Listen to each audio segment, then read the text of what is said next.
Cette émission vous est présentée par Honda, La Capitale Assurance Générale et Yamaha. Bonjour, ici Éric Ménard, bienvenue à Motomag.tv. Cette semaine à l'émission, on reçoit des passionnés de moto double usage qui viennent nous raconter leur périple. Marc Quentin fait l'analyse de la Honda CBR 1000 Repsol et on attrape la fièvre de la piste. Ça.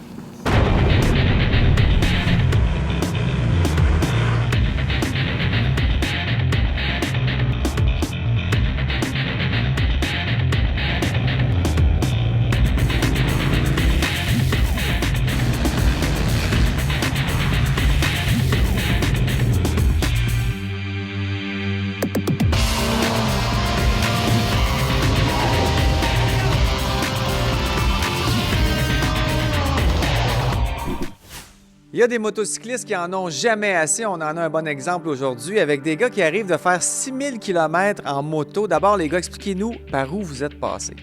Bien, on est parti vers l'est de Bromont. Vers l'est, on a traversé le Maine au complet, le Nouveau-Brunswick, Nouvelle-Écosse, complètement l'île de Terre-Neuve vers le nord. Ensuite, on a été au Labrador et on a roulé vers l'ouest jusqu'à la baie James en prenant un petit bout aérien. On est descendu ensuite en longeant la baie James par le chemin de la baie James jusqu'à Montréal et Bromont.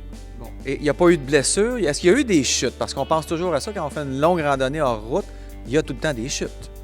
Bien, il y a eu quelques petits accidents, rien de grave. On a eu des bons souvenirs de ça, mais heureusement, il n'y a pas eu de blessures graves, juste quelques peurs, on pourrait dire.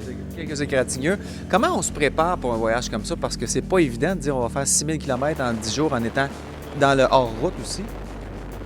Bien, c'est sûr que ça prend beaucoup de préparation. Il faut un peu voir l'itinéraire, comment on prévoit ça, le chemin qu'on va prendre, les places où on va pouvoir se ravitailler, manger, dormir, évidemment. Il y a des sites qu'on voulait visiter, qu'on a prévu aller voir. Mais je pense qu'en gros, c'est surtout voir l'itinéraire parce qu'on a utilisé d'autres moyens de transport pour transporter les motos à certaines occasions.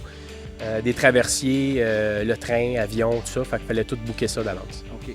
Parlez-nous un peu de l'équipement que vous aviez. Entre autres de ça, Christian, peux-tu me dire à quoi ça sert, ça?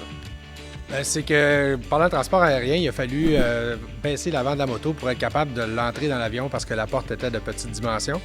Puis on avait besoin d'une petite roue pour être capable de transporter les motos parce que c'est des motos qui sont quand même assez lourdes. Donc, c'était pas évident là, de simplement enlever les roues puis de l'embarquer dans l'avion. Donc, moi, je suis propriétaire d'une entreprise où on fait de l'usinage. J'ai fabriqué des petites roues en aluminium pour nous permettre d'entrer les motos dans l'avion. Fait que tout simplement, ce qu'on a fait, c'est retirer la roue d'en avant.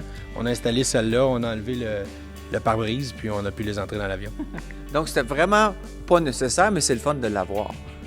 C'était un gadget, mais c'est un gadget qui s'est avéré utile en bout de ligne.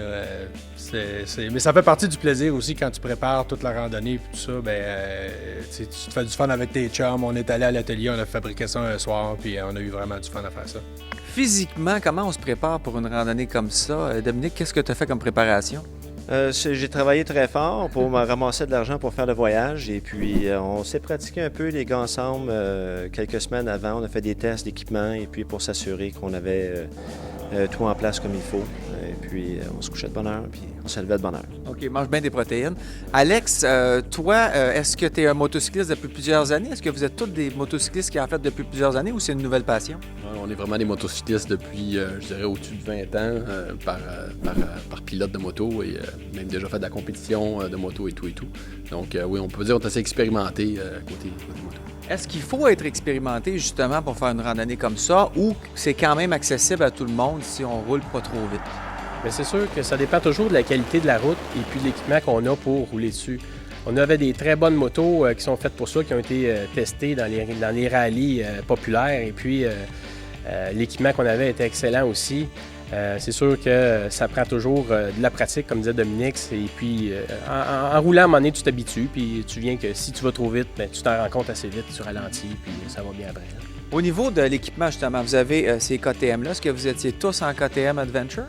Oui, on avait tous des KTM Adventure, 3 modèles S et un modèle régulier. C'est des motos qui sont très performantes et puis on a eu la chance d'avoir des pièces et puis beaucoup de services de chez Duroy, qui est un concessionnaire KTM.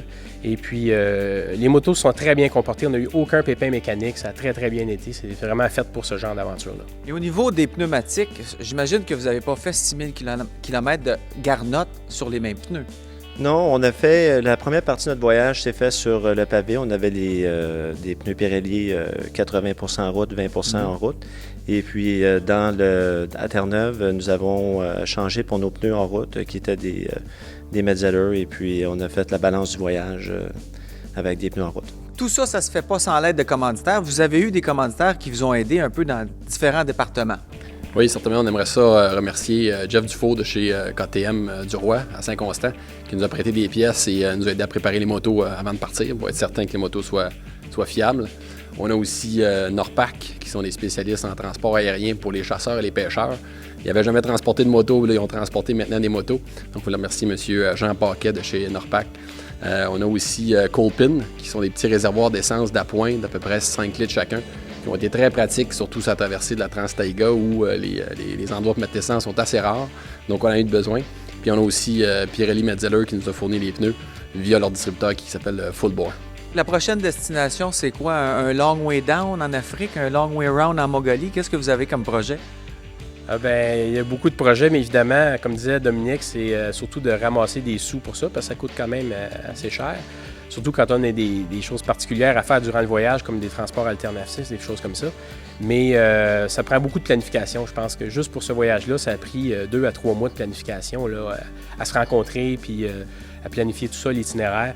Donc un prochain voyage, ça pourrait peut-être être l'Amérique du Sud éventuellement ou quelque chose comme ça, mais on n'est pas encore rendu là. Ça va être dans les prochaines étapes à réaliser ces choses-là. Donc, parfait. Bonne chance, les gars. Merci d'être venus faire un tour à l'émission, nous parler de ça. Ça nous fait rêver, je pense. Merci.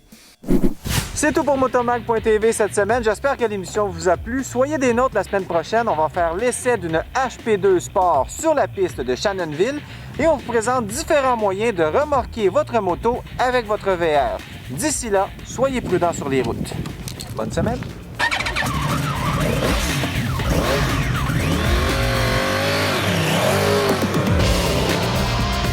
Notre tout nouveau site web est maintenant en ligne. Profitez-en pour en apprendre un peu plus sur les sujets présentés à l'émission et participer à tous les concours. C'est un rendez-vous à motomag.tv. Cette émission vous a été présentée par Honda,